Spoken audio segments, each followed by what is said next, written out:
আল্লাহ খুশি জান্নাত, শয়তান খুশি। এবার আমি কয়জন, জায়গা কয়টা, চুজ করতে হবে আমাকে। যদি জান্নাত চাই রহমানকে খুশি করতে হবে, আর যদি জাহান্নামে যেতে চাই শয়তানকে খুশি করতে হবে। এবার খুশি করার জন্য কিছু কাজের দরকার আছে না নাই? এবার আমি বলছি, আপনারা শুধু একটু ঠান্ডা মাথায় মিলাবেন প্রত্যেকটা জিনিস। দিন আছে যেখানে রাতও, একটু বলে না, দিন আছে যেখানে রাতও আছে, যেখানে গরম আছে, বাকি কথা বলতে হয় না, অটোমেটিক বুঝে চলে আসে। শিক্ষক বললেই ছাত্রের কথা চলে আসে, ডাক্তার বললেই রোগীর কথা চলে আসে। এবার শান্তি আর অশান্তি,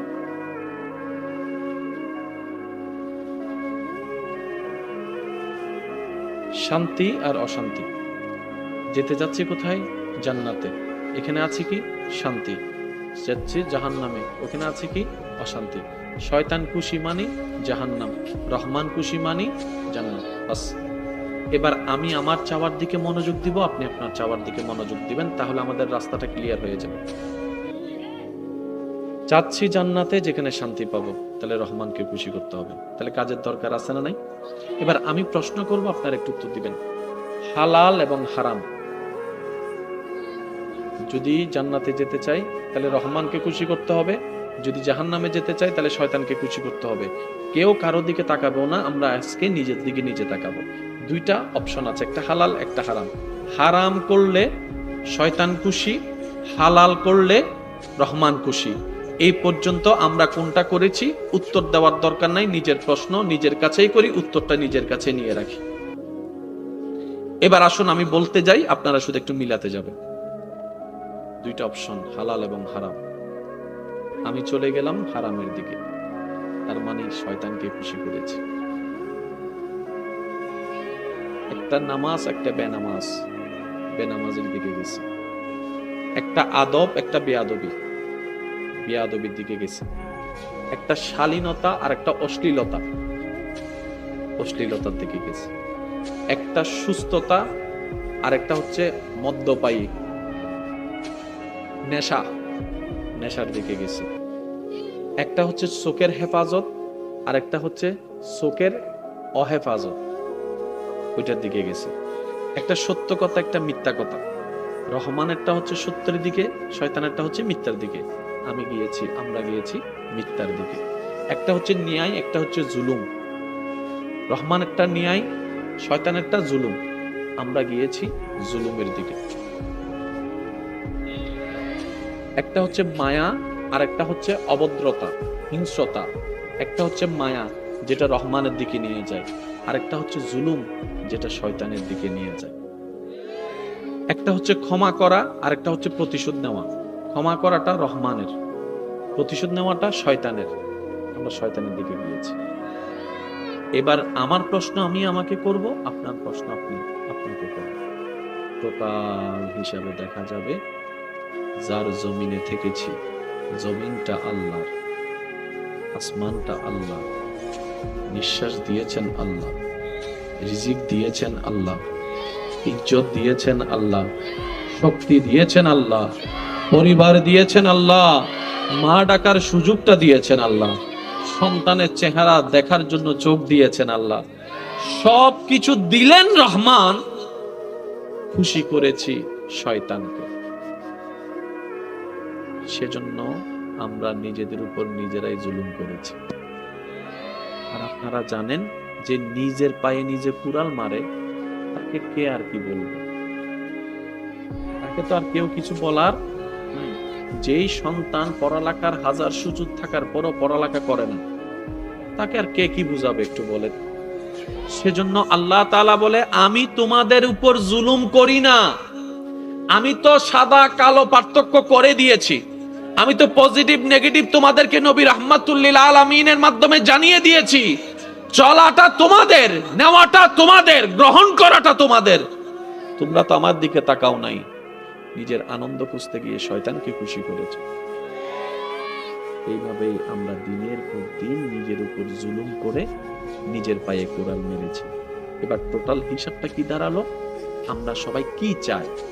একটা মানুষ কি চায় আমি বলছি, আপনারা শুধু মিলাবেন। আমরা সবচাইতে বেশি চাই শান্তি, প্রশান্তি। একটু জোরে বলেন, শান্তি, প্রশান্তি, ইজ্জত, মায়া, ভালোবাসা, কেয়ারিং, যত্ন নেওয়া, খাওয়া দাওয়া, সুন্দর ঘুম, শান্তির ঘুম, ইজ্জতের জীবন। এবার যতগুলা একটা মানুষ সুখে থাকার জন্য যা দরকার সব যে চায় সব দিতে পারেন কে? তো আল্লাহ যদি দেন, আল্লাহ দিলে কোন দিকে যেতে হবে? রহমানের দিকে যেতে হবে। গেলাম কোন দিকে? শয়তানের দিকে যাওয়ার পরও যে আল্লাহ এতদিন ইজ্জত বজায় রাখছেন, এটাই তো বড় দয়া। এতদিন যে আল্লাহ আমাদের ইজ্জত বজায়টা রাখছে, এটাই তো বড় দয়া। এই কথা বলার মূল কারণটা হচ্ছে আমাদের জীবনের 95% সময় হয়তো আমরা ব্যয় করে ফেলেছি অন্যের দোষ খুঁজতে খুঁজতে। অন্য কি করছে, অন্যের ঘরে কি হয়েছে, অন্যের পরিবারে কি হয়েছে করতে করতে করতে করতে 24 ঘন্টায় দেখেন বেশিরভাগ সময় ফোনে হোক, ফেসবুকে হোক, বিভিন্ন বৈঠকে হোক, অন্যকে নিয়েই আমরা আলোচনা করি। মাঝে মধ্যে একটা কাজ করবেন, 5 জন বন্ধু এক জায়গায় বসবেন, আপনাদের যে বন্ধু সার্কেল আছে, সবসময় তো আড্ডা চলে আপনাদের, কিছু আড্ডাটা এমন ভাবে করবেন যে আড্ডাটা দেখে রব খুশি হয়ে যাবে। সুবহানাল্লাহ বলবেন না? আড্ডা দেন না, কিন্তু সেটারও একটা সিস্টেম আছে। তো আড্ডা মানে তো নেশার জগতে চলে গেলাম, বিষয়টা এটা নয়। আড্ডা দেওয়ার মানে তো অন্য মেয়ের নিয়ে কথা বলা, এটা তো আড্ডা নয়। 5 জন বন্ধু এক জায়গায় বসে আপনারা একটা বলবেন যে চল আজকে একটা খেলা খেলি। কি খেলা? তোরা 7 জনে আমার 7টা দোষ বলবি।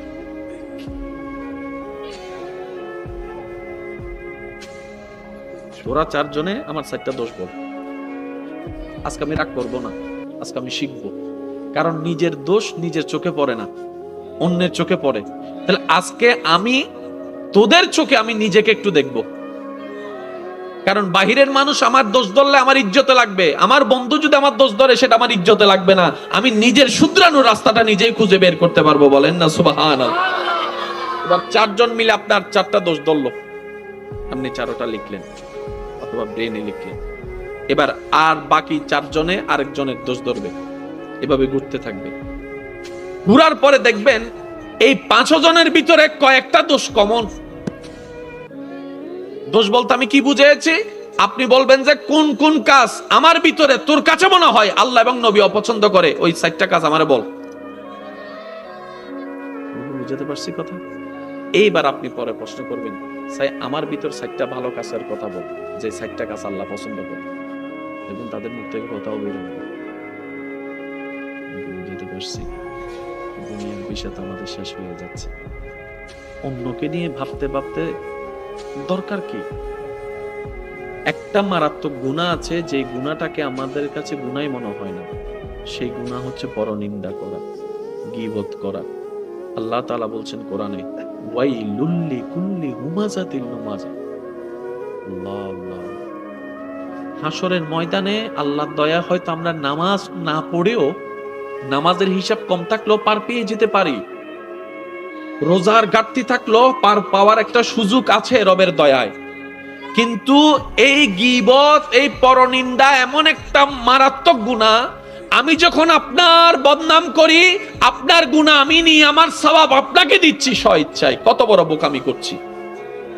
যেখানে 2টা টাকা হারায় গেলে আমাদের মাথা পাগল হয়ে যায়, বিকাশ থেকে নগদ থেকে টাকা চলে গেলে মাথা অস্থির হয়ে যায়, ব্যাংক থেকে টাকা চলে গেলে আমরা মামলার পর মামলা করি, সে জায়গায় সওয়াবগুলা দিয়ে দিচ্ছি অন্যকে এই গীবতের মতো কাজটা করে, যেটা শয়তানের কৌশল, কিন্তু আমরা মনে করছি সেটা আমাদের একটা আনন্দের বিষয়।